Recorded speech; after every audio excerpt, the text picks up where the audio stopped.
विशोको ब्रह्म संपत्त्या शोको ब्रह्म संपत्त्या सन्छिन्न द्वैत संशयः संचिन्न द्वैत संशयः लीन प्रकृति नैर्गुण्या लीन प्रकृतिर्नैर्गुण्यात् अलिंगत्वाद संभवः। अलिंगत्वाद संभवः। तो अर्जुन भगवान के दिव्य ज्ञान का स्मरण किए थे, जो भगवत गीता में भगवान ने उनको दिया, उसके द्वारा जो दिव्य ज्ञान प्रकाशित हुआ, उसके फल को यह श्लोक कह रहा है। श्रीमद् भागवतम प्रथम स्कंद 15वां अध्याय 31वां श्लोक। अब इसके अनुवाद को आप देखिए।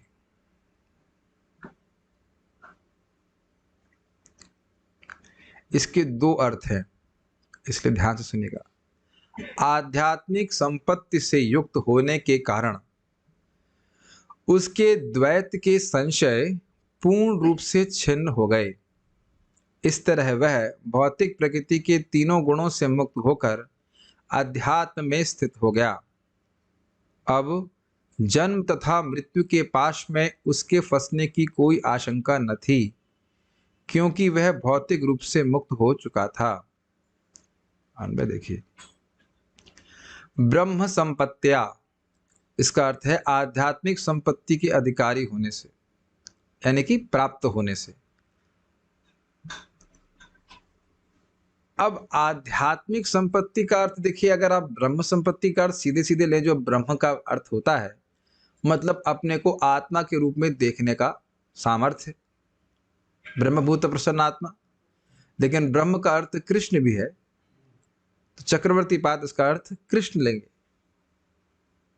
वो वियोग का अनुभव कर रहे थे, लेकिन भगवत प्रेम के कारण वह समझ गए कि कृष्ण उनसे दूर नहीं है।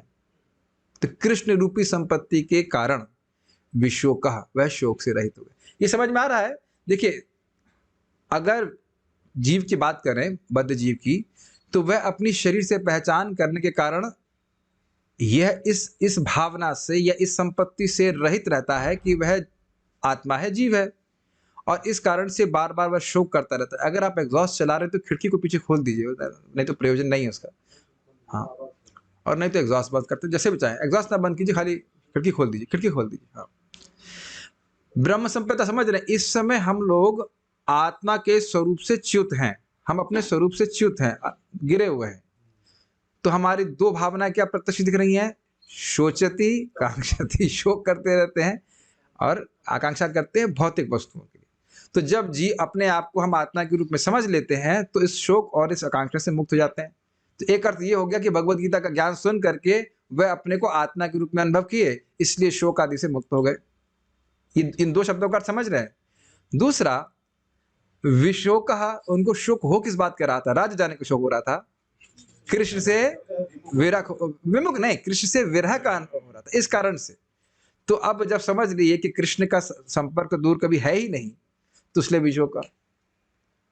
ब्रह्म का अर्थ अगर आप आत्मा लेंगे तो वह भी अर्थ ठीक है, और ब्रह्म का अर्थ कृष्ण लेंगे तो वह भी अर्थ ठीक है। मैं धीरे धीरे जा रहा हूं, ना समझ में आए बात तो पूछ लीजिएगा।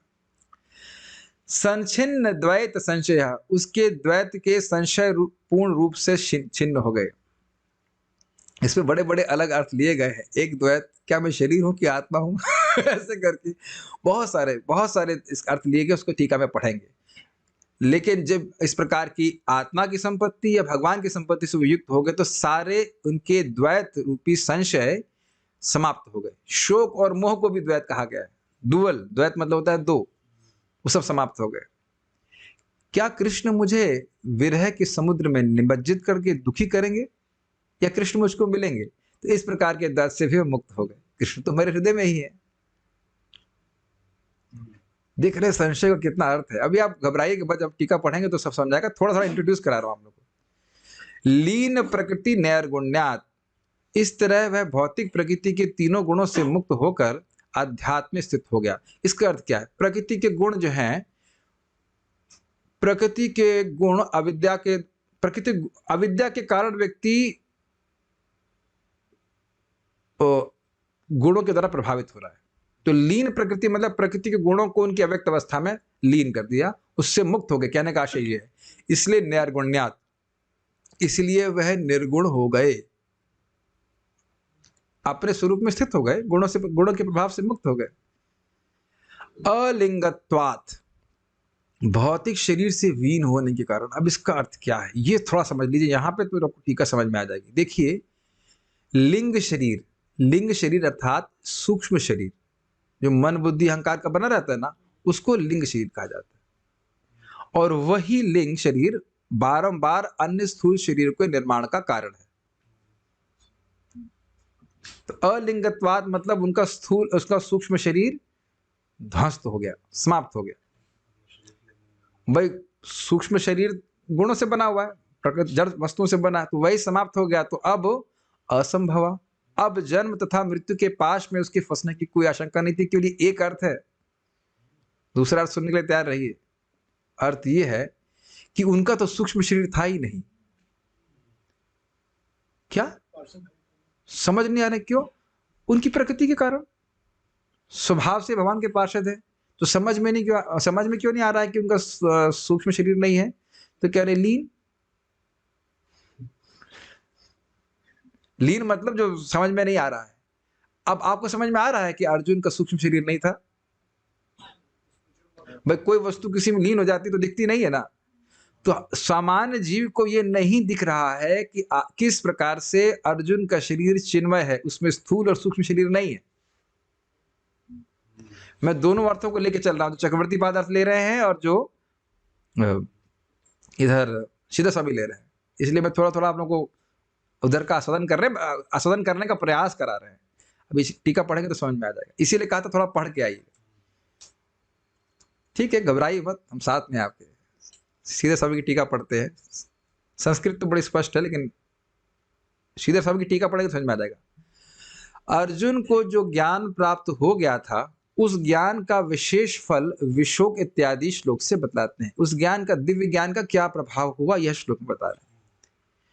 शोक के हेतु के अभाव के द्वारा इसी पर अर्थ का प्रतिपादन किया जा रहा है। अर्थात उनका जो किसी भी जीव में जो शोक का कारण होता है, उस कारण का नितांत अभाव अर्जुन में हो गया था।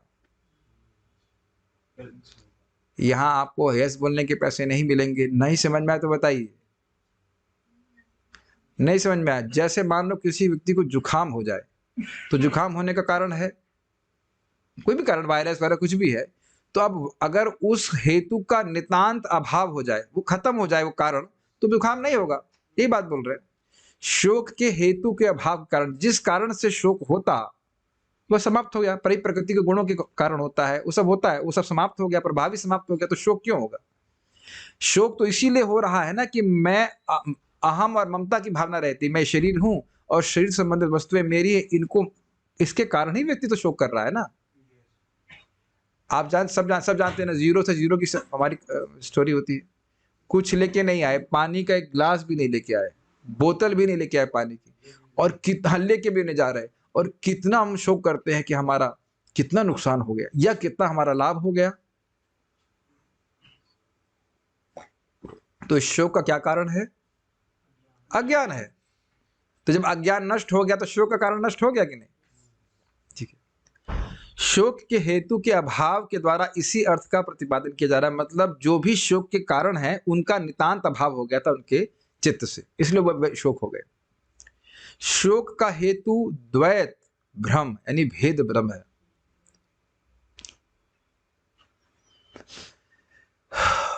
इस जगत में व्यक्ति द्वैत किस रुपए का द्वैत दिख रहा है आपको? भगवान से अलग ये जगत दिख रहा है। भगवान की शक्ति के रूप में नहीं दिख रहा है ना। इसी कारण से भ्रमित है और इसी कारण से भोग बुद्धि का निर्माण हो रहा है। ये तो बात समझ रहे होंगे। और जब भोग करेगा या देह में उसका अभिनिवेश होगा तो शोक होना तो अवश्यम भावी है। आपको याद है ना, यदि मन से ध्रुवम अध्रुवम वा या तो आप शरीर को या आत्मा को ध्रुव मानिए या अध्रुव मानिए, या अध्रुव अध्रुव दोनों मानिए, या दोनों नहीं मानिए। दोनों ही कारण से शोक करने कोई कारण नहीं, केवल मोह के कारण ऐसा हो रहा है। उसका कारण देह है, उसका कारण लिंग शरीर है। देह वो भ्रम का कारण है कि नहीं? मैं देह मान रहा हूं कि नहीं अपने आप को? और वह देह क्यों प्राप्त हुआ? लिंग शरीर अर्थात सूक्ष्म शरीर के कारण। ये सब भक्त लोग समझते हैं कि नहीं? मन की भोग वासनाओं के कारण हमको शरीर प्राप्त हुआ है। और उसका कारण क्या है? गुण है। हमारा जो सूक्ष्म शरीर है वो किससे बना हुआ है? प्रकृति के गुणों के द्वारा। सतोगुणी अहंकार के द्वारा मन की उत्पत्ति होती है, रजोगुणी अहंकार के द्वारा बुद्धि का निर्माण होता है। तो गुणों के द्वारा ये हमारे सूक्ष्म शरीर का निर्माण होता है।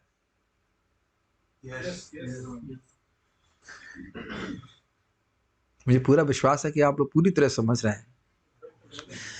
तो उन गुणों का कारण क्या है? उन गुणों का कारण अविद्या है। तो यहां लिखा नहीं है निर्गुण्यात, जब निर्गुण हो गए अविद्या से निवृत्त हो गए, लीन प्रकृति। तो कैसे हो गए? वेदांत श्रवण के द्वारा मैं ब्रह्म हूं इस प्रकार का ज्ञान हो जाता है, मैं शरीर नहीं हूं। उस ज्ञान से प्रकृति के लीन हो जाने से निर्गुण की प्राप्ति हो जाती है। प्रकृति का अर्थ है यानी प्रकृति का प्रभाव अर्थात अविद्या। ये तो आप जानते हैं कि अविद्या हमारे स्वरूप को ढक लेती है और हमको ये बाध्य कर देती है कि मैं हम मानूं कि ये शरीर हूं। अब हम इसको नहीं समझाएंगे, हम खूब अज्ञान पर प्रवचन कर चुके हैं, ठीक है। अगर अज्ञान का मुरब्बा मन के जीवन काटना चाहते तो हम कुछ नहीं कर सकते, उसको बाहर आना पड़ेगा। पूरा एक टॉपिक हमने पढ़ाया, ज्ञान का अर्थ क्या होता है, प्रक्षेपात्मिका और आवरणात्मिका इत्यादि इत्यादि। तो जो अविद्या लीन हो गई तो निर्गुण की प्राप्ति हो गई, वह गुणों से मुक्त हो गया, गुणों के प्रभाव से मुक्त हो गया। उस समय जिस तरह सुषुप्ति तथा प्रलय काल में अविद्या बची ही रहती है, उस तरह से अविद्या बची नहीं रहती। इसको समझने का प्रयास कीजिए। देखिए, सुषुप्ति का अर्थ होता है जब आपको स्वप्न भी नहीं आता है, लेकिन इसका अर्थ यह नहीं है कि अविद्या नष्ट हो गई है। फिर आप जागृत होते हो, फिर हम लोग अविद्या में हो जाते हैं। अच्छा, दूसरा, ये तो बड़ा स्पष्ट है, प्रलय काल, जब निष्प्रपंच अवस्था आ जाती है, प्रकृति गुण सब शांत हो जाते हैं, हम सब लोग आराम से मुंह फाड़ करके बिल्कुल महाविष्णु के खूब स्पेस है, लेट जाते हैं बहुत समय तक। कितने समय तक? यस, दोबारा जब निश्वास करते हैं तब महाविष्णु, तब तक आराम से हम लेटे रहते हैं। तब क्या अविद्या नष्ट हो जाती है? नहीं। फिर जब जागृत होते हैं, फिर वही इच्छाओं के संग हम इस प्रकृति में प्रवेश करते हैं। तो उस तरह से अविद्या नहीं बची है, वहां अविद्या बची हुई थी, लेकिन यहाँ अर्जुन की अवस्था में भगवान के बारे में सुन करके, भगवान का स्मरण लिया, कथा उनके ज्ञान का श्रवण करके, स्मरण करके अविद्या निवृत्त हो गई। ये समझना चाहिए, जितनी बार नाम जप कर रहे हैं आप, भगवत गीता भागवत पढ़ रहे हैं, आपकी अविद्या रूपी उग्रवादी पे बमबारी हो रही है। ये अब हमेशा स्मरण क्या करें, जब भी आप हरे कृष्णा करें तो ऐसा चाहिए आप कमांडो हैं, या ऊपर पे हवाई जहाज को होता है ना, वो जो क्या होता है, फाइटर एयरप्लेन बैठे हैं और इस प्रकार से मार एक एक मिसाइल, हरे कृष्ण ऐसे करके वो फोड़ रहा है। उसी प्रकार से भागवत का एक एक शब्द हमारी अविद्या को नष्ट कर रहा है। देखिए, अनादि काल से, अनादि मतलब कितनी सृष्टियां बीत गई हैं, तब भी हमारी अविद्या नहीं नष्ट हुई। और चक्रवर्ती पाद क्या कहते हैं 6.2.9-10 में, एक ही नाम अविद्या को निवृत्त करने के लिए काफी है। हरे कृष्णा कृष्णा कृष्णा हरे हरे, हरे राम राम राम हरे हरे। कितने गंभीरता से, कितने आदर से भगवान का नाम उच्चारण करना चाहिए, गीता भागवत को पढ़ना चाहिए। ये हम अपने मन से नहीं बोल रहे हैं। स्यात् कृष्ण नाम चरिता दिशताप्य विद्या, पीतोपतप्त रसनस्य नरोचिकानु, किन्त्वादराद् अनुनिदं खलु सैव जुष्टा, स्वाद्विक्रमात् भवति तद्गद मूलहन्त्री। स्यात् कृष्ण नाम चरिता, कृष्ण के नाम और चरित, स्यात् कृष्ण नाम चरिता, सीता मतलब मीठी मिश्री के समान है। स्यात् पीतोपतप्त रसनस्य न रोचकानि, लेकिन पित्त यानी पीतोप मतलब पीतोपतप्त का मतलब हो गया जॉइंडिस। जैसे मान लो कोई की जीभ या शरीर में कष्ट हो जॉइंडिस का, तो उसकी जीभ में मीठी चीज कड़वी लगती है।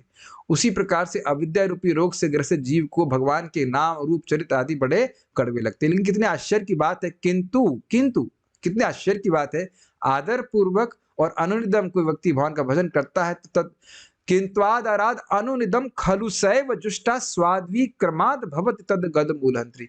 क्रम से स्वाद उसे प्राप्त हो जाता है और अविद्या रूपी रोग समूल नष्ट हो जाता है। तो रूप गोस्वामी जी बड़ा क्लियर बता रहे हैं कि अविद्या का नाश हो जाता है।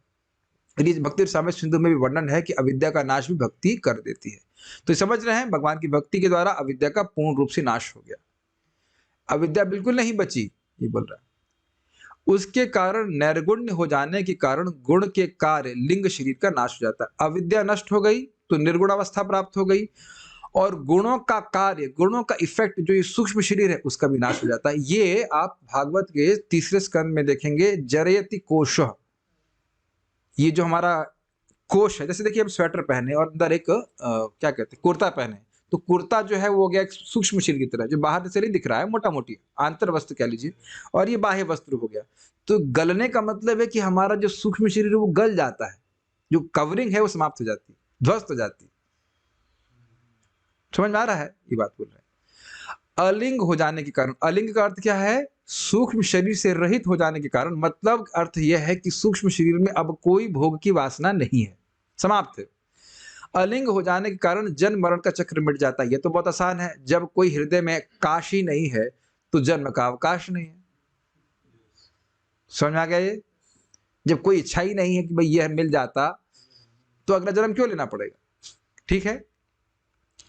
जीव जो भोगों को प्राप्त करने के लिए बार बार जन्म लेता है उसको संभव कहते हैं। भव मतलब होना और संभव मतलब सम्यक रूप से फिर से होना,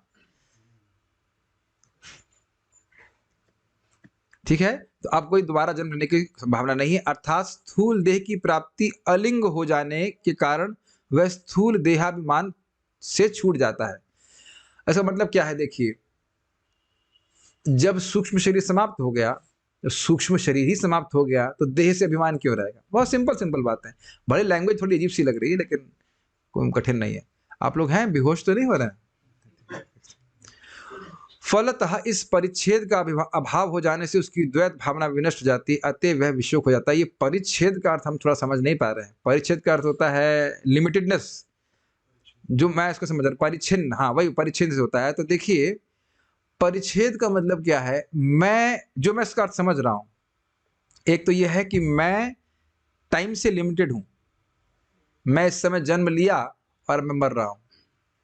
क्या हम इस प्रकार से सोच रहे हैं? मैं इस देश से लिमिटेड हूं, भारतीय हूं, इत्यादि इत्यादि। तो इस प्रकार का परिच्छिन्नता का अनुभव हम कर रहे हैं, जबकि आत्मा तो नाशवान नहीं, मेरा नाश हो जा रहा है, इत्यादि इत्यादि। इस प्रकार की सीमितता के कारण उसका द्वैत भावना नष्ट हो जाती है। मैं कुछ इतना ही समझ पाया हूँ, और इस कारण से वह विशोक हो जाता है। उसको विशोक हो जाता है, मतलब शोक नहीं होता, ना मेरा कोई यहाँ पे कुछ है, ना मुझे किसी चीज की आवश्यकता है, इत्यादि सारी ग्लानि समाप्त हो जाती है। अब हम संस्कृत देखेंगे दोबारा से, थोड़ा कुछ समझ में आएगा। विशोक को ब्रह्म संपत्तिया, ब्रह्म की संपत्ति अपने को, ये श्रीधर स्वामी के अनुसार अपने को आत्मा के रूप में देखने के कारण वह सारे शोक से मुक्त हो गए। संचिन्न द्वैत संशया, द्वैतता के संशय से वह पूरी तरह से मुक्त हो गए। क्या मैं शरीर हूं या नहीं हूं, या और कोई भावना से मुक्त हो गए।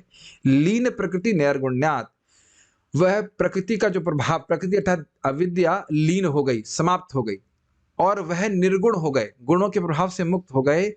अलिंगत्वात, उनका सूक्ष्म शरीर नष्ट हो गया, इसलिए असंभव, अब उनका दोबारा जन्म लेना संभव नहीं था। ये सब भगवान के वाणी का स्मरण करने से, उनकी शिक्षाओं का स्मरण करने से उनका प्रभाव हुआ। अब हम दूसरा अर्थ लेंगे जो शिला चक्रवर्ती पाद लिए हैं, इसलिए इसका अनुवाद थोड़ा सा अलग से रखा जाए। भगवान कृष्ण की मैत्री रूपी संपत्ति के द्वारा उन्होंने शोक का नाश कर दिया। ब्रह्म विशोक ब्रह्म संपत्तिया। अब ब्रह्म का अर्थ क्या है? कृष्ण। Very good.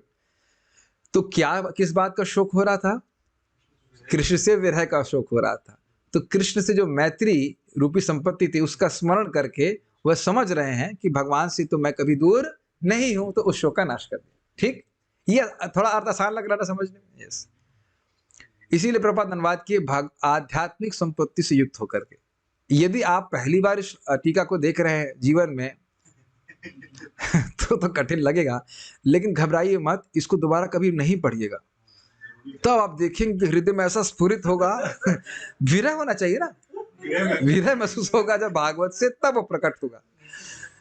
मैं कल ही सोच रहा था, आप सब लोग पढ़ के ही आए हो, बहुत बुद्धि लगाते हैं हम लोग अपनी पढ़ाई में। क्यों भाई, आप लोग की प्रोजेक्ट में बुद्धि नहीं लगाते? ऐसे बैठे होंगे ना, कैसे इसको सॉल्व करें, क्या करें, हम सभी लोग सोचते हैं कैसे करें। तो भागवत में अगर ऐसी मति लगा कि कम से कम हाथ ऐसे मुंह पे आए तो सही कि क्या लिखा है उसके ऊपर। और अद्भुत बात यह है कि जो माता यहाँ पे है अपने बच्चों को खूब डांटती होंगी, पढ़ क्यों नहीं रही है, पढ़ क्यों नहीं रहा है कि नहीं, कान उमेटते होंगे। लेकिन यहाँ भागवत के लिए तो कोई कान उमेटने वाला है नहीं, इसलिए शायद आप सोचा छोड़ो, नहीं समझना क्या फर्क पड़ता है।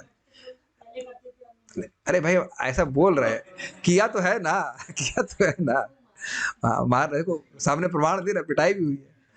तो भागवत अब नहीं समझ में आ रहा तो कान तो कोई उठा जाएगा नहीं, क्या कर सकते। लेकिन मैं समझ रहा हूँ कि जो बात, अच्छा जितनी बात यहाँ बोल रहा हूँ उतना तो समझ में आ रहा है, नहीं समझ में आ रहा तो आप पूछ लीजिए, क्या करना है। भगवान से वियोग संबंधी सभी संशय उन्होंने नष्ट कर दिए। इसको अभी टीका में आ जाएगा क्लियर कि क्या संशय था उनका भगवान से विरह के संबंध में। इसको लिए हम यहाँ भी खोल नहीं रहे, खाली अनुवाद पढ़ रहे हैं। क्योंकि वह अपनी प्रकृति के कारण गुणों से परे थे। समझ में आया? प्रकृति करते रहे कि भाई वह तो भगवान के परिकर थे, उनका तो शरीर पूरी तरह से चिन्मय था। प्रकृति में समझ रहे हैं, उनका स्वरूप ही इसी प्रकार का था। यद्यपि यह अनुभव करना कठिन था, अर्थात लीन कर, समझ रहे हैं वो, समझ में आ रहा है ना आपको भगवान अर्जुन का शरीर किस प्रकार से चिन्मय था, समझ आ गया ना सबको? अर्जुन को समझ में, सॉरी दुर्योधन को समझ में आ रहा था कि दुष्ट महाराज अर्जुन आदि का जो दिव्य शरीर है वो दिव्य है। वो तो यही सोच रहे हैं कि जैसे हमारा स्थूल देह है और सूक्ष्म देह है, अगर थोड़ा गीता पढ़ा होगा वो, तो उस प्रकार से अर्जुन का भी है। आप में से एक व्यक्ति हैंड रेस कर दे कि उसको समझ में आ रहा है, मैं भी हाथ नहीं खड़ा कर रहा हूं, कि ये दिव्य शरीर का मतलब क्या होता है। कुछ अच्छा, और नहीं ये भी नहीं कि आप देखे हो तो समझ लिए होते, ये भी तो नहीं समझ में आ रहा। हम तो बस इसी देह का अनुभव करते हैं, इसी सूक्ष्म स्थूल देह का अनुभव करते हैं और उसके विकारों का, अष्ट राजसिक विकार षड राजसिक विकार, काम क्रोध लोभ मोह मद मत्सर्य, यही हमारे प्राणों से मिल करके शरीर में व्याप्त होता रहता है कि नहीं। षड राजसिक विकार 6 प्रकार की षड उर्मियां, उन्हीं का अनुभव करते हैं। ये महाप्रभु के शब्द है ना, सनातन गोस्वामी को कह रहे हैं कि तुम्हारा शरीर चिन्मय है। भगवान जानते इसका अर्थ क्या होता है, तो इसीलिए कह रहे हैं लीन। वह अपनी प्रकृति से ही चिन्मय देह वाले थे और इसको समझना बड़ा कठिन था। इस कारण से वे सूक्ष्म शरीर से रहित थे। उनका मन बुद्धि अहंकार नहीं था, भौतिक।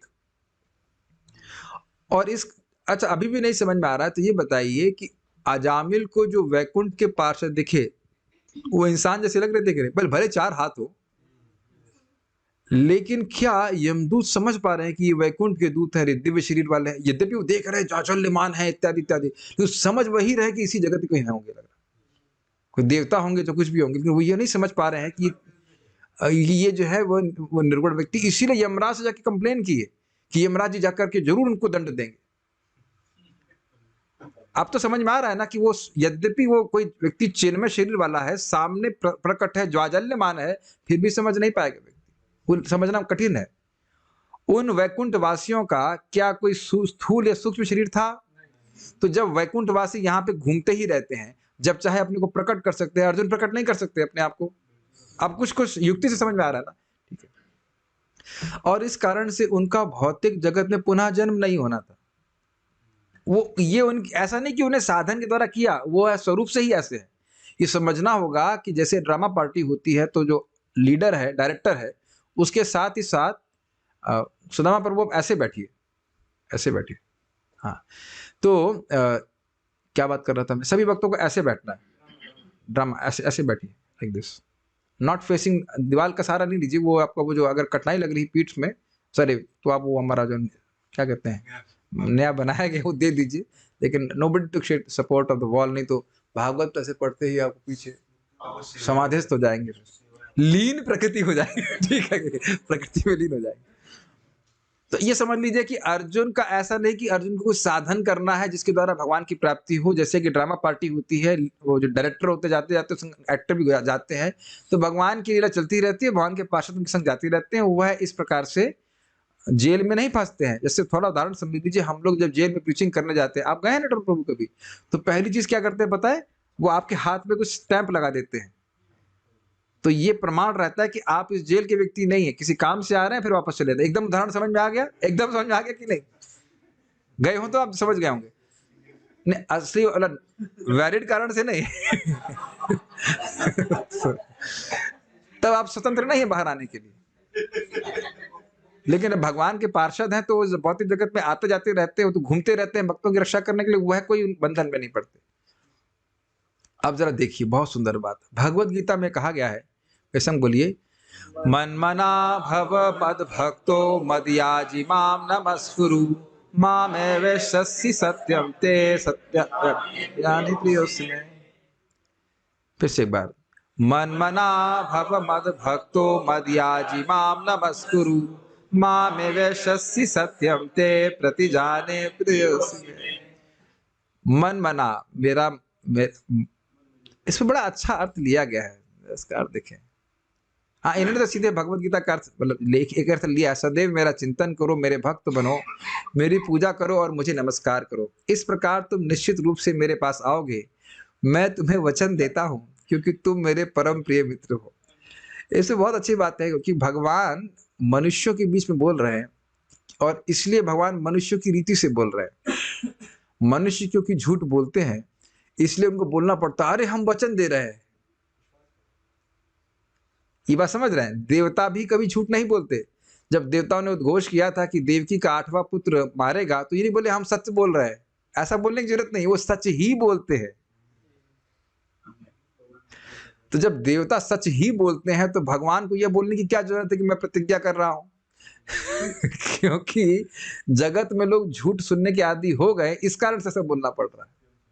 तो खैर ये तो इसकी व्याख्या अलग हम चलेगी, लेकिन एक और इसका अनुवाद इस प्रकार से किया गया है कि मेरे भक्त होकर के अपने मन को मुझ में समर्पित करो। What a sweet meaning. समझ में आया इसका अर्थ? कंस की तरह मन अर्पित मत करो, अनुकूल भाव से मेरा भक्त बन करके मेरे को मेरा मन अपने मन को मुझे समर्पित करो। मदयाजी का अर्थ है मुझे वस्तु में अर्पित करो। दीपदान करने के लिए मैं बोलता हूं आपको, ऐसे वैसे नहीं बोल दे रहा हूं। ये आरती अर्पित कर रहे हैं, जो भी फूल अर्पित कर रहे हैं, भोग लगा रहे हैं, ये सब मदयाजी में आ जाएगा।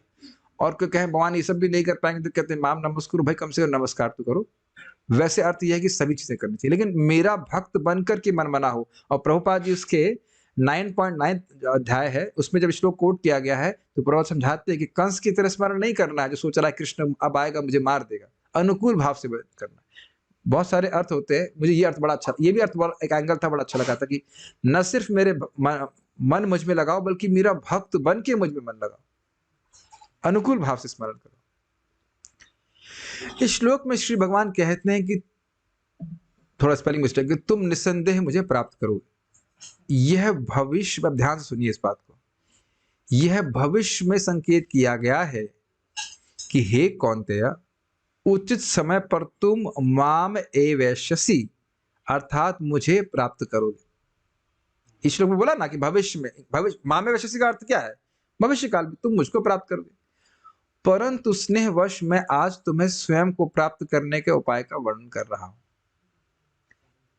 चक्रवर्ती पाद ये कह रहे हैं कि भगवान जब ये श्लोक बोल रहे हैं तो कह रहे हैं कि भविष्य में तुम मुझे प्राप्त करोगे, ये साधन करोगे तो मुझे प्राप्त करोगे, लेकिन आज मैं तुमको स्नेहवश ये बात बता रहा हूं। ये तो समझ में आ रहा होगा, कठिन नहीं है। अब आगे देखिए, उस समय के लिए जबकि तुम भविष्य में महान वियोग के कारण मुझे प्राप्त करने के लिए प्रयासरत होगे। What a beautiful commentary. समझ में आई बात? अरे भाई ये आप तो जिंदगी में कभी नहीं सुनोगे। जब मैं इसको कल सुना पढ़ रहा था, मैंने कहा भाई ये तो अद्भुत अर्थ है, जिंदगी में कभी सुने इसको? देख रहे क्या भागवत है। विश्वस्य नाथ रूप वसौ भक्ति वर्त प्रदर्शनात् भक्त चक्रवर्तित्वात् चक्रवर्ती आख्या। अद्भुत अर्थ है। कृष्ण जब इस श्लोक को बोल रहे हैं, आप थोड़ा समझने का प्रयास कीजिए, कृष्ण जब भगवद गीता में श्लोक को बोल रहे हैं तो जान रहे हैं कि जब मैं चला जाऊंगा अपने धाम को, तब अर्जुन के मन में एक ही लालसा होगी, मैं कृष्ण को कैसे प्राप्त करूं। तो उनको फिर ये श्लोक याद आएगा, मन मना भव मद भक्तो मदयाजी माम नमस्कार। समझ में आए बात? कितना अमेजिंग है ना। व्हाट एन अमेजिंग श्लोक, अमेजिंग एक्सप्लेनेशन। मैंने मान लो अर्जुन बोले, मैंने निरंतर बारंबार ध्यान की विधि का अभ्यास किया है, जिसका आपने स्वयं ही आपको प्राप्त करने के लिए वर्णन किया था, स्पष्ट है। तथा उस ध्यान द्वारा मैं स्वयं को इस देह के निकटस्थ आत्मा के रूप में अनुभव करता हूँ, किंतु फिर भी मेरा देह एक बाधा है, क्योंकि यह क्रमशः मुझे बाह्य विषयों का अनुभव करवाता है तथा मुझे शोक के सागर में फेंक देता है। देखिए, यहाँ जो बता रहा है कमेंट्री में, यह कि आपने बताया कि मुझे ध्यान करो और आप चिंतन करो, तो उसके द्वारा व्यक्ति देहाध्यास, देह में आत्मबुद्धि की भावना से मुक्त होता है। लेकिन अर्जुन कहते हैं फिर भी ये बार बार देह बाधा के रूप में देह बाधा उत्पन्न करता ही है। आप देखिए गीता में सुनेंगे कि हम शरीर नहीं है, और बाहर जाएंगे कहीं बिजनेस डाउन हो गया, अच्छा डाउन हो गया क्यों भाई? एक तुरंत शोक होना शुरू होता है कि नहीं? रोज हम सब लोग सुनते हैं, या कुछ और कठिनाई होगी, दांत टूट गया या व्हाटएवर, मतलब something has to be there which give us trouble. आप नहीं जीवन में देख रहे हैं, शादी कब होगी, जिनके मन में इच्छाएं हैं, तो हो गई तो अब कब तक चलेगी, इत्यादि इत्यादि, ये सब हमारे कान में हमारे आती रहती सब बातें, इसलिए हम बोल रहे हैं। बच्चे का पढ़ाई कैसे चलेगी, पहले फर्स्ट आती थी अब थर्ड आती है।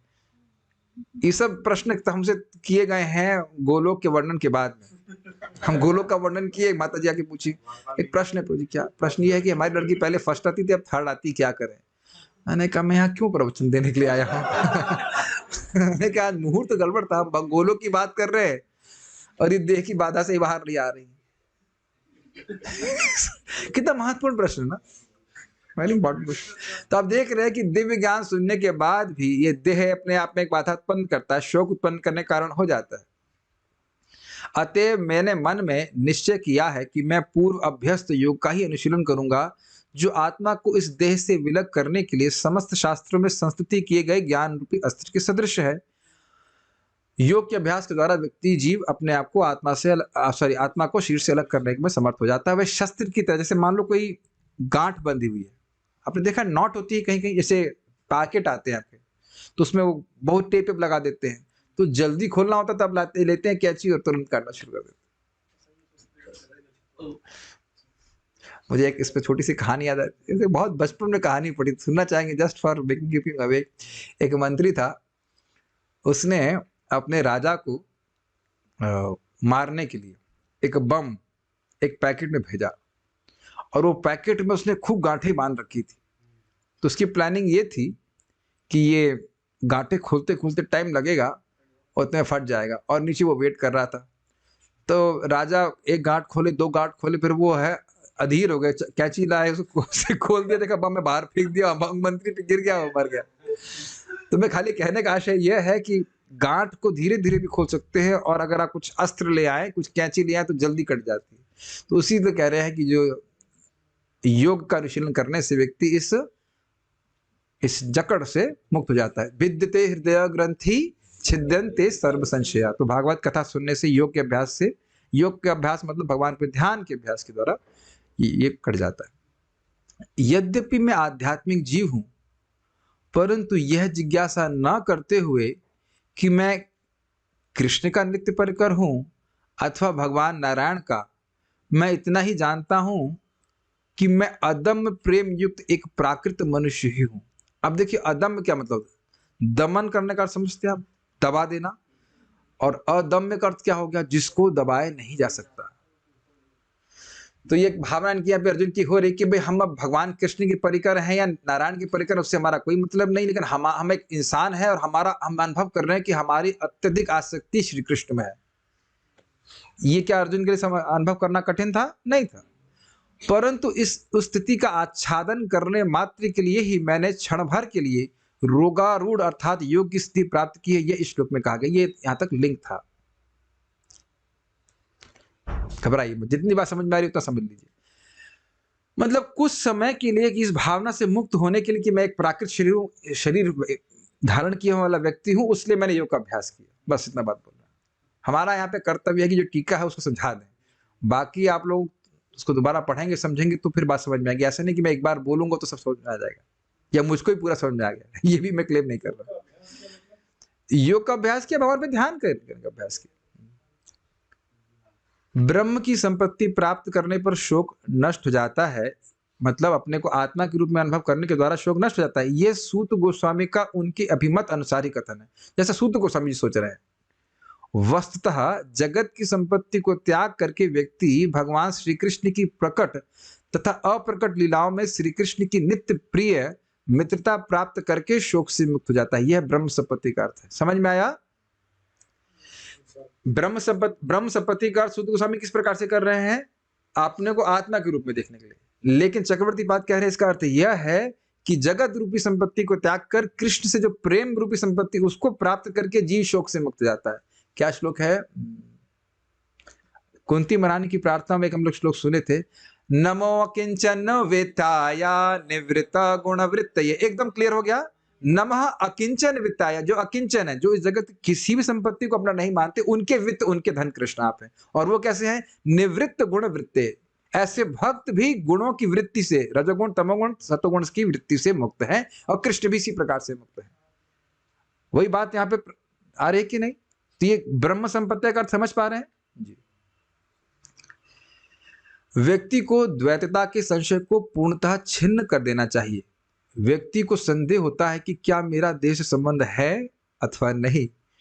तो ये संशय है कि नहीं? डुअलिटी, मैं देह हूं कि मैं आत्मा हूं। ऐसा मत सोचिए कि हम लोग से मुक्त हैं। क्लास में हम लोग आत्मा होते हैं, उसके बाद देह हो जाते हैं। तो डाउट रहता है कि हम देह है कि आत्मा है कि नहीं? अर्जुन का संदेह इस प्रकार है, ध्यान से सुनिए। संदेह बड़ा स्वीट संदेह है। वस्तुतः यद्यपि मुझ में तथा कृष्ण में भेद है, परंतु संशय यह है कि पूर्व में परस्पर शक के कारण हमारे मध्य एक था, परंतु अब द्वैत अर्थात वियोग है। पहले हम साथ में थे, द्वैत मतलब डुअल। समझ रहे? तो कृष्ण में भेद है, मतलब कृष्ण से दूर हूं मैं भी कृष्ण से दूर हूं। तो पहले तो साथ साथ रहते थे, अब हम दूर हैं। तो क्या दूर है या नहीं है? आप कहेंगे नहीं है, और है और नहीं भी है। ठीक है। क्या कृष्ण पुनः मुझे सुखद मित्रता की एकता में स्थित करेंगे? ये संशय है कि नहीं? अर्थात क्या दोबारा मुझे भगवान का संग प्राप्त होगा? याद आ रहा है भीष्म पितामह भी इसी प्रकार की कुछ लालसा कर रहे हैं। बहुत पहले हम लोग सुन चुके हैं इस बात को कि क्या मुझे भगवान के दोबारा दर्शन प्राप्त होगा। ये समझने का प्रयास कीजिए कि भगवान श्री कृष्ण से जो मित्रता का सुख है वह असीमित है, वह अतुलनीय है। तो अब वह जिसको प्राप्त होगा वो और कुछ लालसा क्यों करेगा? बताइए। वो यही इच्छा करेगा ना कि दोबारा मेरा कृष्ण से इसी प्रकार का सुख, कृष्ण से मित्रता हो। तो क्या इस प्रकार से होगा? ये उनके मन में।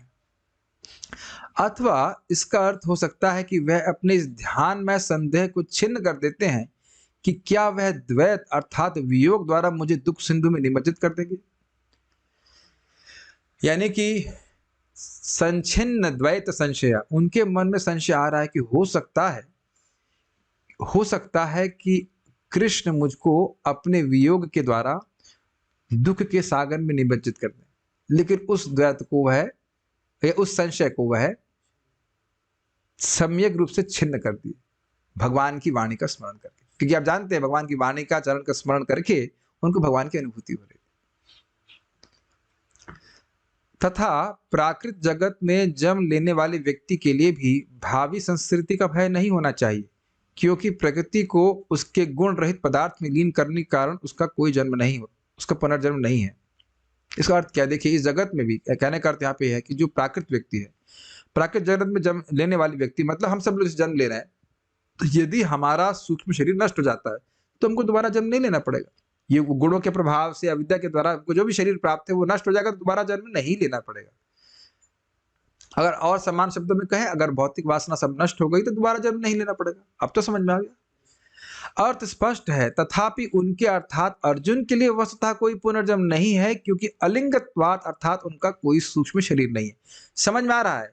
हम जैसे हम सब, जब मज्यूम कर रहा हूं कि आप लोग भी इसी में हैं कि चिन्मय देह वाले हैं, तो मुझे नहीं पता, लेकिन हम सब लोग इसी तरह से स्थूल और सूक्ष्म देह वाले हैं। तो यदि हमारा भी सूक्ष्म देह समाप्त हो जाता है, ध्यान दीजिएगा, भले इस समय स्थूल देह दिख रहा है लेकिन सूक्ष्म देह समाप्त हो गया, अर्थात भौतिक वासना मुक्त से मुक्त हो गया, तो हमको भी जन्म नहीं लेना पड़ेगा। तो फिर कैमुत्य नाय से फिर अर्जुन का तो कहना ही क्या, उनका तो अलिंगत्वात्, उनका तो कोई लिंग शरीर है ही नहीं, भोग भोग वासना है ही नहीं। अब समझ में आ रहा है?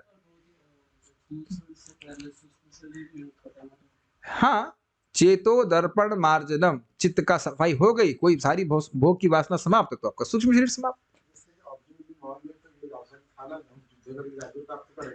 अर्जुन के मन में, ये प्रभु जी कह रहे हैं कि अर्जुन के मन में लालसा थी कि युद्ध करके राज्य प्राप्त करेंगे। क्या ये बात सही है? ये बात सही नहीं है, नहीं है।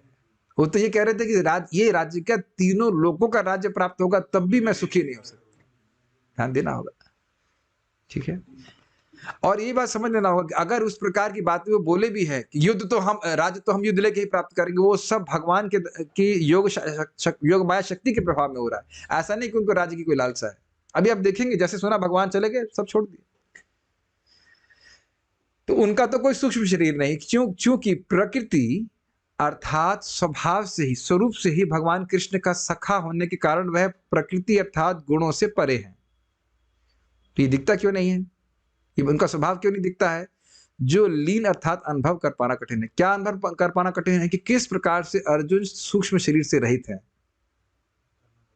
इस संबंध में थोड़ा रोचक घटना श्रील प्रभुपाद जी के संबंध में है। प्रभुपाद जी से को बोला गया कि प्रभुपाद शायद वेस्ट अफ्रीका जाने वाले थे, और वहाँ येलो फीवर कुछ होता है क्या, पता नहीं, ऐसा कुछ था, कुछ महामारी चल रही थी। तो प्रभुपाद से कहा कि आप उसमें कुछ वैक्सीनेशन लगा के जाइए, ऐसा कुछ। तो प्रभुपाद कहते हैं, it can not affect me, I don't have material body. आप कहेंगे ऐसा कैसे हो रहा है, प्रभुपाद जी तो वृद्ध होते भी दिख रहे हैं, इत्यादि इत्यादि इत्यादि। तो सनातन गोस्वामी जी के शरीर से भी फोड़े होते हुए दिख रहे हैं, और महाप्रभु क्या कर रहे हैं, तुम्हारा शरीर जो है वो चिन्मय है। तो देख रहे हैं कि अंतरंग शक्ति कैसे कार्य कर रही है। कुंती महारानी दुर्योधन को भगवान की कौन सी शक्ति कहते हैं? विजया शक्ति के रूप में नहीं दिख रही है। समझ रहे हैं? जैसे भगवान के दिव्य कर्म नहीं समझ में आते, भक्तों के भी दिव्य कर्म नहीं समझ में आते। ये समझ में आ गया सबका अर्थ? उम्मीद है कि आ गया। अथवा इसका अन्य अर्थ भी है कि इंद्र के अंश के रूप में भी वे जीवन मुक्त थे, अर्थात जिनका भौतिक देह तो था परंतु उन्होंने उसे त्याग दिया, अतः वह शोक रहित थे। वह प्रपंच जगत के अनुसंधान से उद्भूत शोक तथा मोह आदि से मुक्त थे। द्वैत अर्थात शोक तथा मोह। अब समझिए मोह, इसका अर्थ क्या है? प्रापंचिक जगत समझ रहे, भौतिक जगत, और अनुसंधान मतलब रिसर्च। जो आदमी जगत में रिसर्च करता है कि देखे कुछ यहाँ पे कुछ हमारे एंजॉयमेंट के लिए है कि नहीं, तो क्या प्राप्त होता है? शोक प्राप्त होता है या मोह प्राप्त होता है? तो अब वो है, उनके भगवान की भक्ति कर रहे हैं तो इसलिए उनका कोई अब उससे प्रभाव नहीं था, उसलिए वो से मुक्त थे। यह इसलिए है क्योंकि भौतिक प्रकृति को गुणों में लीन करने के कारण वह गुणों से परे थे। भौतिक प्रकृति का मतलब अविद्या, और तथा अपने सूक्ष्म शरीर के अप्रकट होने के उपरांत वे पुनः जन्म नहीं लेंगे। तो ये देखिए दो अर्थ ली जा रहे हैं चक्रवर्ती बात की तरह। अगर आप ये मान लें कि भगवान के परिकर है तो उनका शरीर ही चिन्मय है, वो तो स्वरूप से ही निर्गुण है। और दूसरा, अगर ये भी मान लें कि इंद्र के अंश थे तो भी वह भगवान की सेवा करके, भगवान की भक्ति करके वो सबसे पार हो गए, दोबारा जन्म नहीं लेंगे। ठीक है, तात्पर्य प्रभुपाद जी के। द्वैत के संशय देहात्म बुद्धि की गलत धारणा से प्रारंभ होते हैं। मैं देह हूं, इस प्रकार से द्वैत होता है, क्योंकि अल्पज्ञ लोग शरीर को ही आत्मा मानते हैं। भगवान गीता में क्या कहते हैं? यो माम पश्यति सर्वत्र, यो माम पश्यति सर्वत्र, जो मुझको ही हर जगह देखता है। और दूसरा क्या देखता है? मेरे को और मेरे में देखता है। सर्वम च मयि पश्यति, और सब कुछ मुझ में ही देखता है। तो दोनों ही स्थिति में भगवान को देखता है कि नहीं? भगवान के अलावा क्या देखता है? और हम भगवान के अलावा कुछ देख रहे हैं, उसका कारण क्या है? देहात्म बुद्धि। समझ में आ गया? हम भगवान से इतर इस जगत को देख रहे हैं, जबकि भागवत और गीता बार बार बोल रही कि ये जगत भगवान की शक्ति का अभिव्यक्ति है। तो कारण क्या है? अविद्या के कारण, और उसी अविद्या के कारण देहात्म बुद्धि होती है। ऋते अर्थम यत् प्रतीयेत न प्रतीयेत चात्मनि तन विद्या आत्मनो माया यथा भाषा यथा तमः। इस जगत में किसी भी वस्तु का अर्थ या संबंध तुम मुझसे नहीं देख रहे हो तो ये माया के कारण है। तो वो द्वैतता हो गई ना, भगवान से अलग कोई वस्तु है जो अपने पास में रख लूं, ये मेरा है, डज दैट मेक सेंस? ये मेरा है, ये कृष्ण का है, ठीक है, ओके। अब तो हो गया ना, दो लोग हो गए ना, ये हमारी प्रॉपर्टी, आपकी प्रॉपर्टी। हाँ, ये मंदिर का ही हमारा है, ऐसा कुछ भी आप, ये मैं अलग हूं और मैं कृष्ण का नहीं हूं, और ये सब वस्तुएं मेरी हैं, ये कृष्ण को हम 50% दे देंगे, कृष्ण खुश रहे। 50% देंगे? नहीं, 10% दे देंगे, और बस हम इत्यादि इत्यादि। ये द्वैत आप देख रहे हैं कि नहीं देख रहे? मेरा परिवार, मेरा मेरा मेरा, और कृष्ण का कुछ अपना जो भी है अपना व्यवस्था बना के चले। ठीक है, ठीक है। तो द्वैत समझ में आ जाए, द्वैत के संशय देहात बुद्धि की गलत धारणा से प्रारंभ होते हैं, क्योंकि अल्पज्ञ लोग शरीर को ही आत्मा मान लेते हैं। हमारी अज्ञानता का सबसे मूर्खतापूर्ण अंश यह है कि हम इस भौतिक शरीर को ही आत्मा के रूप में पहचानने लगते हैं। स्पष्ट है? स्पष्ट हो गया? अज्ञानवश शरीर से संबंध प्रत्येक वस्तु को अपनी निजी मान लिया जाता है। मैं और मेरा की भ्रांत धारणा से उत्पन्न संशय, दूसरे शब्दों में मेरा शरीर, मेरे संबंधी, मेरी संपत्ति, मेरी पत्नी, मेरी संतान, मेरा धन, मेरा देश, मेरा समाज तथा इस प्रकार के सैकड़ों हजारों भ्रामक विचार बद्ध जीव के लिए मोह उत्पन्न करने वाले। एक छोटा सा आपको हम कथा बता रहे। रोहिणी नंदन प्रभु ऑस्ट्रेलिया में थे, बता रहे थे, और वहां पे एक टैक्सी ड्राइवर था। वो टैक्सी ड्राइवर बहुत अहंकार कर रहा था कि मैं बांग्लादेश का हूँ, बांग्लादेशी हूँ।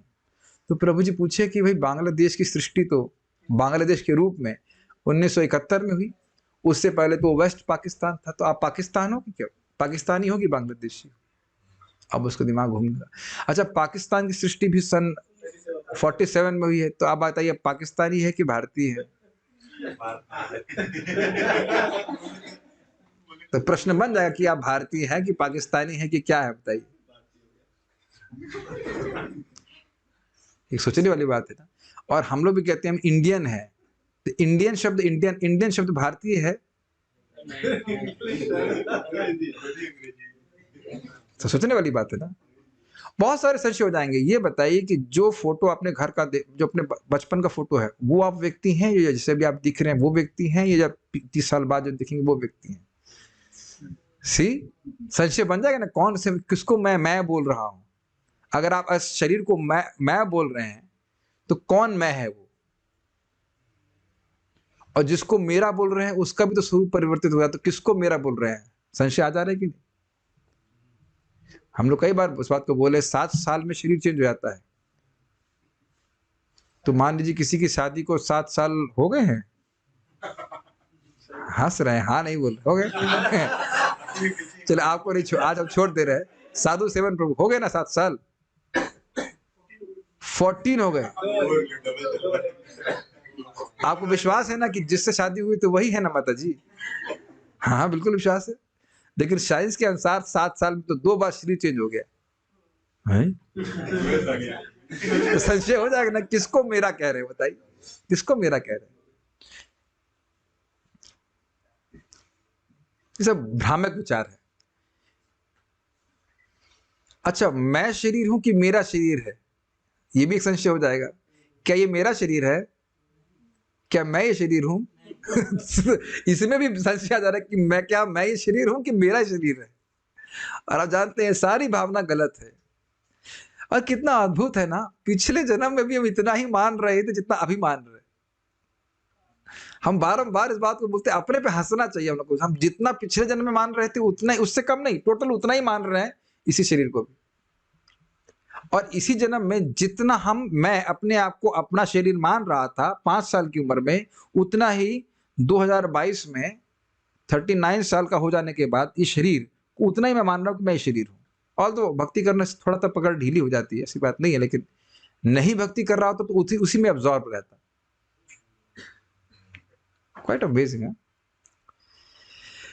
किंतु भगवत गीता के उपदेशों को आत्मसात करने से मनुष्य निश्चित रूप से ऐसे मोह से छुटकारा पा सकता है, क्योंकि वास्तविक ज्ञान यह जान लेना है कि भगवान वासुदेव या भगवान कृष्ण ही सब कुछ है। वासुदेव सर्वमिति स महात्मा सुदुर्लभ, अर्थात वासुदेव भगवान और उनकी शक्तियों के अलावा कुछ भी नहीं, और मैं भी उनका ही हूं, और मुझे हर वस्तु भगवान की सेवा में करनी चाहिए। कभी कभी लगता है ना, इतना क्यों दे भगवान को, ये भी भगवान को दे दे। ये आता है ना मन में, अरे दे रहे हैं ये भी दे दे।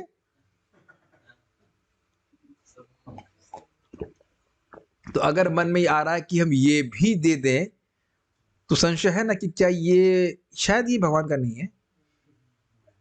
मेरी बात समझ में आ रहा है ना? बहुत इंटरेस्टिंग बात है, नहीं लग रहा आपको? मन भी दे दे क्या भगवान को? मन भी देना होता है क्या? कुछ तो विचार हम अपने अपने एंजॉयमेंट के लिए भी रखने चाहिए ना, कुछ तो भाई, अपनी जिंदगी भी कुछ है। हम अगर मन सोचिए, अगर हम भोग पे ध्यान कर रहे हैं तो क्या मतलब भगवान को प्रसन्न कर रहा है क्या? क्या वो मन मना वाला श्लोक है? मन मना वाला श्लोक कितने घंटे अप्लाई करना होता है 24 घंटे में से? 24 घंटे। 24 घंटे देंगे हम? अरे थोड़ा अपनी जिंदगी भी तो कुछ है ना। जीवन में कुछ सुख होना चाहिए। है ना, कितना टफ है ना। संशय है ना कि हमारा मन है कि किसका मन है। पैसे की तो बात छोड़िए, मन भी तो नहीं देना चाहते हैं, फ्री का है ना, मन फ्री की चीज वो भी नहीं देना चाहते।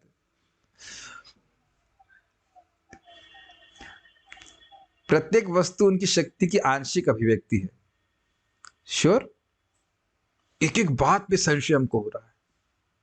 अगर किसी व्यक्ति को हम कुछ स्पेशल कार्य करता हुआ देखेंगे तो हमें लगता है ये उसकी करनी है, और इस कारण से हम द्वेष भी करने लग सकते हैं। लेकिन एकदम स्पष्ट भगवान गीता में बोले हैं ना, मम तेजोंश संभवम। इस जगत में जो कुछ भी व्यक्ति अच्छा कर पा रहा है वो मेरे ही तेज के द्वारा कर पा रहा है। क्यों संशय कर रहे हो? अब मेरी बात समझ रहे हैं? अगर हम ये सोच रहे हैं कि ये व्यक्ति, कोई भी व्यक्ति कुछ अच्छा कर रहा है अपनी क्षमता के अनुसार, तो हमें अंदर कॉम्पिटिटिव भावना आ ही जाएगी। क्या प्रहलाद महाराज कोई संशय था? नहीं था। हिरण्यकश्यप जो कुछ कर पा रहा है भगवान के ही शक्ति से कर रहा है। और हिरण्यकश्यप को बहुत संशय था, मुझे विष्णु बल क्यों देगा, मुझे विष्णु बल देगा, मेरा शत्रु होकर मुझको बल देगा।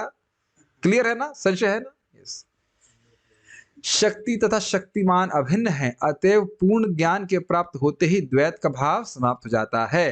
क्लियर, समझ में आए? जगत में भगवान से भिन्न कोई वस्तु नहीं। जो ही अर्जुन ने भगवत गीता के उपदेशों को ग्रहण किया जिसमें वह दक्ष था, त्यों ही उसके शाश्वत सखा भगवान कृष्ण के संबंध में उसका भौतिक बोध मिट गया। क्या भौतिक बोध होता है यहाँ पे बताइए? पापा हमारे मर गए हमेशा के लिए, हम उनको दोबारा कभी नहीं देख पाएंगे। यही बात प्रभुपाद जी पहले बोल चुके हैं तात्पर्य में। कभी कभी भगवान के शाश्वत भक्त भी मोहग्रस्त हो जाते हैं कि अब तो कृष्ण गए, अब मैं दोबारा कभी नहीं मिल पाऊंगा। समझ में आया? भौतिक बोध का मतलब समझ पा रहे हैं? जैसे जगत में कोई व्यक्ति दूर चला जाता है, हम उससे नहीं मिल सकते, ऐसा भौतिक बोध आपको भगवान के संबंध में नहीं रखना चाहिए। तो वह उनका समाप्त हुआ। उससे यह कैसे हुआ? देखिए, उससे यह अनुभव हुआ कि भगवान अपने उपदेश के द्वारा, अपने रूप, लीलाओं, गुण इत्यादियों के द्वारा अब भी उसके समक्ष उपस्थित है। क्लियर? वह अनुभव कर सका कि उसके मित्र भगवान कृष्ण विभिन्न अद्वैत शक्तियों में अपनी दिव्य उपस्थिति के कारण अब भी उसके समक्ष उपस्थित थे, और देश काल के प्रभाव के अंतर्गत शरीर के अन्य परिवर्तन के द्वारा भगवान की संगति को प्राप्त करने का प्रश्न ही नहीं था। बहुत अच्छी लाइन है, समझने का प्रयास कीजिए। देखिए, भगवान अपनी शक्तियों, अद्वैत शक्ति मतलब जो शक्तियां भगवान से नॉन डिफरेंट है, के द्वारा अपनी दिव्य परिस्थिति के कारण, अपनी ट्रांसेंडेंटल सिचुएशन के कारण हमेशा उपस्थित है। अगर आप प्रेमी हैं, हृदय में तो भगवान को देख रहे हैं, मंदिर में आप किसको देख रहे हैं? प्रतिमा नाही तुम्ही साक्षात ब्रजेंद्र नंदन। भाई देखिए, मैं आज सुबह भी मंगल आरती में विचार कर रहा था, इतना अद्भुत लग रहा था। हमने कहा देखिए कि हमारा मंदिर या स्कॉर का कोई भी मंदिर क्या कृपा दे रहा है। जो बाहर से लोग ऐसे बूंदी एकदम नए लोग आ रहे हैं, उनको साक्षात भगवान को देखने का मौका दिया जा रहा है। यद्यपि वो ना समझ पाए, लेकिन भगवान तो समझ रहे हैं ना। इस अनइमेजिनेबल मर्सी है ना। तो हम खाली ये बोल रहे थे कि देश का परिवर्तन या समय के परिवर्तन के बाद भगवान की संगति प्राप्त हो, ऐसा नहीं है। ध्यान से सुनिए इस बात को। ऐसा नहीं है कि शुद्ध भक्त भगवान के धाम जाएगा तो भगवान का संपर्क प्राप्त करेगा, या जब काल बीतेगा और वह जब शरीर छोड़ेगा और भगवान के पास जाएगा तब भगवान से मिलेगा। ये बात समझ रहे हैं? भाई स्वर्ग कैसे जाएंगे? स्वर्ग यहां बैठे बैठे तो नहीं जाएंगे आप। स्वर्ग के लिए आपको स्वर्ग जाना पड़ेगा। क्लियर? और स्वर्ग जाने के लिए शरीर छोड़ना पड़ेगा, वो कुछ काल बीतेगा और फिर वह उसकी प्राप्ति होगी, इज इट नॉट? लेकिन भगवान की प्राप्ति, भगवान का अनुभव तो भगवान का भक्त यही कर लेता है। हम पहले भी बता चुके हैं कि जब वो भगवान की जो भक्ति लता बीज है उसको हम जल देते रहते हैं श्रवण कीर्तन के द्वारा, वो बढ़ते बढ़ते भगवान कृष्ण के चरणों को प्राप्ति करती है और चरण के प्राप्ति करके वहां कृष्ण प्रेम रूपी फल प्राप्त होता है। तो उसका फल का आस्वादन व्यक्ति यही करता है। उसका अर्थ क्या? अर्थ यह है कि भगवत प्रेम प्राप्त होने से यहां भी रहते हुए जब वह कृष्ण की सेवा करता है तो उसको वही सुख अनुभूति होती है जो आध्यात्मिक जगत में हो। और आप आगे देखिए, पढ़ते चले जाएंगे, जब विदुर जी उद्धव जी से भगवान कृष्ण के बारे में बोलते हैं तो उसमें लिखते हैं कि तल लोका, वह भगवत स्मृति के कारण ही तुरंत ही भगवान के धाम में चले गए। What does that mean? Uddhav ji, और फिर वह बाह्य स्थिति में आते हैं। बड़ा अमेजिंग है। और ऐसा एक और बात से समझिए, प्रभुपाद जी से अमेरिका में पूछा गया, Swami ji are you in America? Prabhupada कोई उत्तर नहीं दिए। Swami ji are you in America? तो प्रभुपाद ने कहा no, I am in Vrindavan. और आज भी आप सुन रहे थे ना, महाप्रभु चातक पर्वत को देखे और कहे गोवर्धन है, और तो गोवर्धन है तो कृष्ण भी होंगे, कृष्ण भी लीला करने के लिए आए होंगे, उनका मध्य दर्शन प्राप्त हो जाएगा।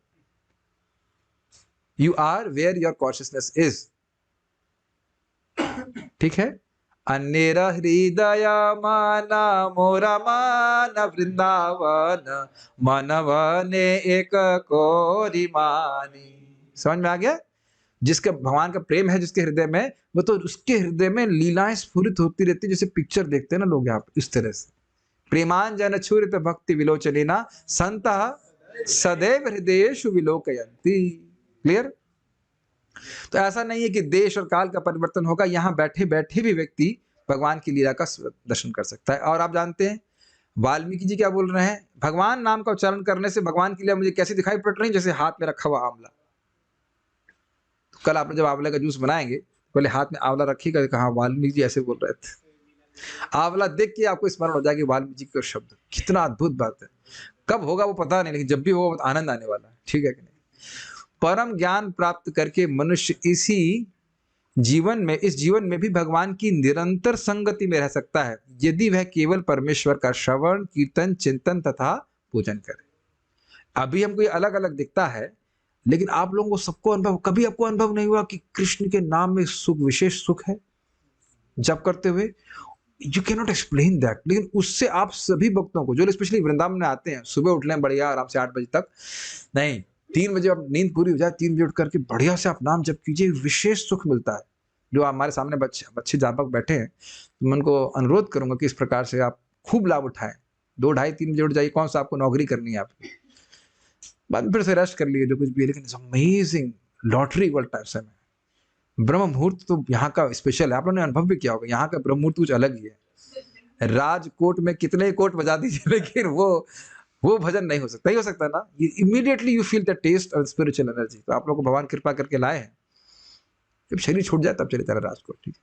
उससे पहले नहीं, 1 साल नहीं, शरीर छोड़ने के बाद चले जाए। यहीं से बैठे बैठे राजकोट का आप संपर्क प्राप्त करें। लेकिन मुझे बड़ी खुशी होती है, मैं से बता रहा हूँ, हमारे जूम के ग्रुप में डिवोटीज इतना अच्छा जप करने वाले हैं, हम लोग करने वाले हैं। मैं तो सब प्रार्थना है कि सब लोगों को वृंदावन का वास मिले और सब लोग सुबह उठ करके बढ़िया से जाप करें और यहाँ के सुख का अनुभव करें। मैं से बताऊं, कृष्णा प्रभु के लिए मेरी इच्छा थी कि क्या मर रहा है लड़का बाहर, सामने बैठे उपाध्याय जी, मैं कहे लड़का क्यों परेशान हो रहा है, हमारे यहाँ पे आके सेवा करे। तो भगवान की कृपा से हो गया।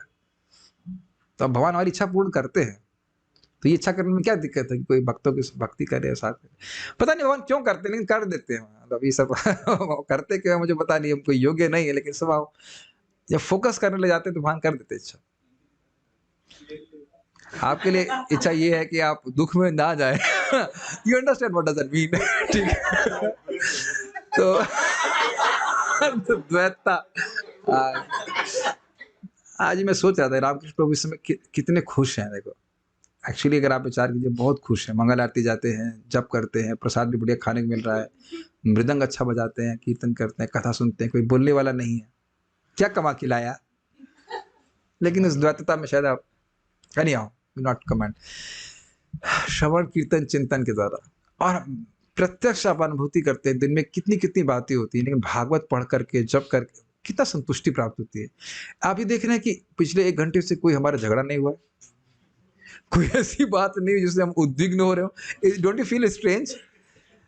आज मैं प्रसाद ले रहा था तब भी कोई व्यक्ति बोल रहे थे इसने ऐसा कर दिया उसने वैसा कर दिया। हमने कहा मैं क्या करूं, मैं क्या मैं ब्रह्मा हूं क्या जो मुझे बता रहे हैं आप?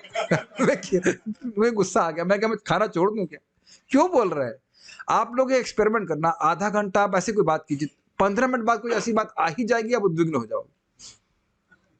है कि नहीं? तो ये भागवत का अनुभव ही अलग है। इसी जीवन में मनुष्य उन्हें देख सकता है, उनकी उपस्थिति का अनुभव कर सकता है, यदि वह केवल भक्ति योग द्वारा, जो कि उनका श्रवण करने से प्रारंभ होता है। तो आप अपना श्रवण कर लिया, अब दोबारा श्रवण करने की जरूरत नहीं है। नहीं, जिससे भक्ति प्राप्त होती है उसी से भक्ति बढ़ती भी है। ठीक है?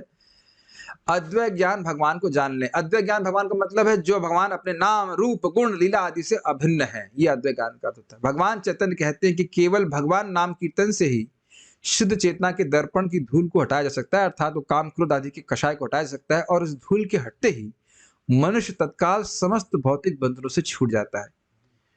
इसमें बस एक बात कहना चाहता हूं, जो बोरिजन प्रभु कहते हैं कि 30 किलोमीटर मोटी अगर लेयर है धूल की, तो अब 1-2 किलोमीटर निकल जाएगा तब भी आप कहेंगे कुछ हुआ नहीं, लेकिन 2 किलोमीटर हट गया है। इसी तरह जितनी बार बोलते हैं क्या, हरे कृष्णा कृष्णा कृष्णा हरे हरे, हरे राम राम राम हरे हरे, तो भगवान करके अपना जेसीबी चला रहे हैं और मट्टी हटा रहे हैं। भले आपको लग रहा है कि, और आपको लगेगा बड़ी धूल उड़ रही है, बड़ी दिक्कत हो रही है, लेकिन करके वो अपना जेसीबी चलाना चालू कर देते हैं। He doesn't charge much। Krishna अगर कान के द्वारा हमारे हृदय में प्रवेश करेंगे तो कुछ ट्रांसफॉर्मेशन, क्या बहुत बड़ा ट्रांसफॉर्मेशन निश्चित होने वाला है, होता ही है। भौतिक बंधनों से मुक्त होने का अर्थ है आत्मा को मुक्त करना। अतएव जो ही मनुष्य परम ज्ञान में स्थित होता है, त्यों उसकी देहात्म बुद्धि दूर हो जाती है, या वह जीवन के मिथ्या बोध से उबर जाता है। जब वो समझ लेता है मैं भगवान का अंश हूं, दास हूं, तो ये अहम भावना कि मैं शरीर हूं, ये सब मुक्त हो जाता है, मिथ्या अहम भावना। इस प्रकार आध्यात्मिक अनुभूति में शुद्ध आत्मा का कार्य फिर से चालू हो जाता है। समझ में आया? हम इस समय सोच रहे हैं कि हम शरीर हैं तो शरीर के अनुसार कार्य कर रहे हैं, और जब ये भावना समाप्त हो गई, मैं भगवान का सेवक हूं, तो भगवान की सेवा करोगे, सिंपल। कृष्ण का दास हूं, कृष्ण की सेवा करना ही कर्तव्य है। उस सेवा का प्रारूप अलग अलग हो सकता है। ठीक है? एक्चुअली हम जब बोलते हैं कृष्ण मतलब कृष्ण के भक्त।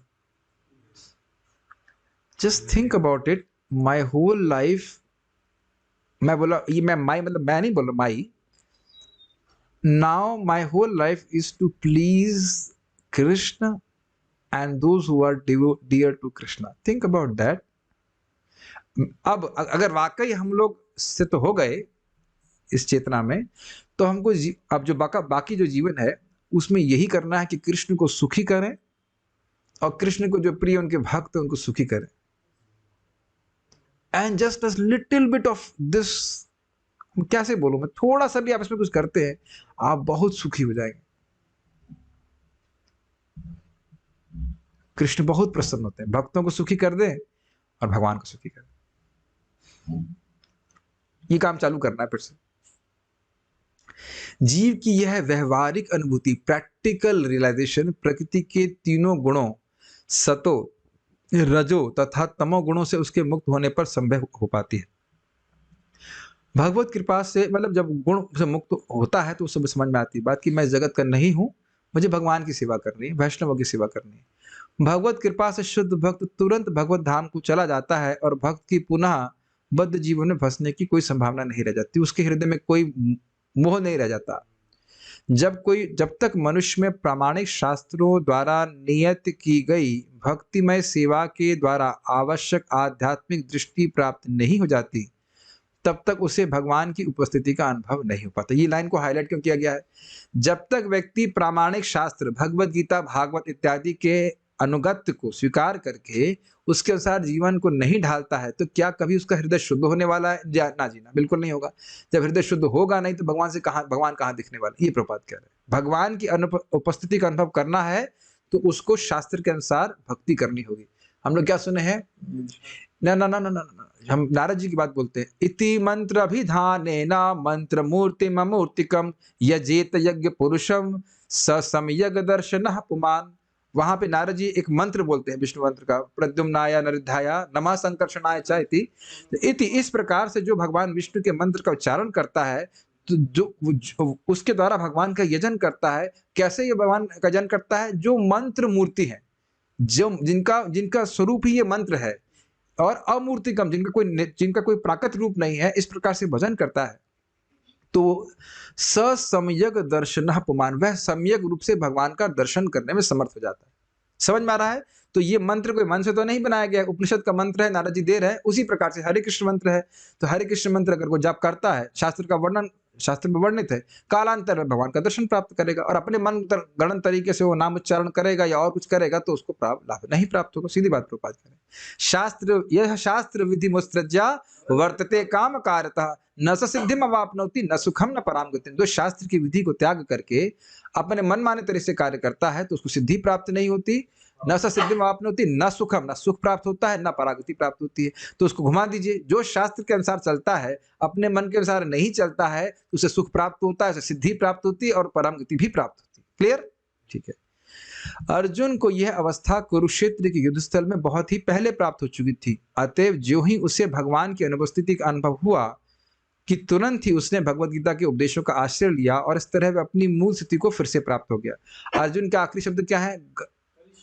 उससे पहले वाला क्या है? देखो मुख पे रहता है, श्लोक नहीं आ रहा है। स्मृति लब्ध्वा नष्ट मोहो, मेरा मोह नष्ट हो गया।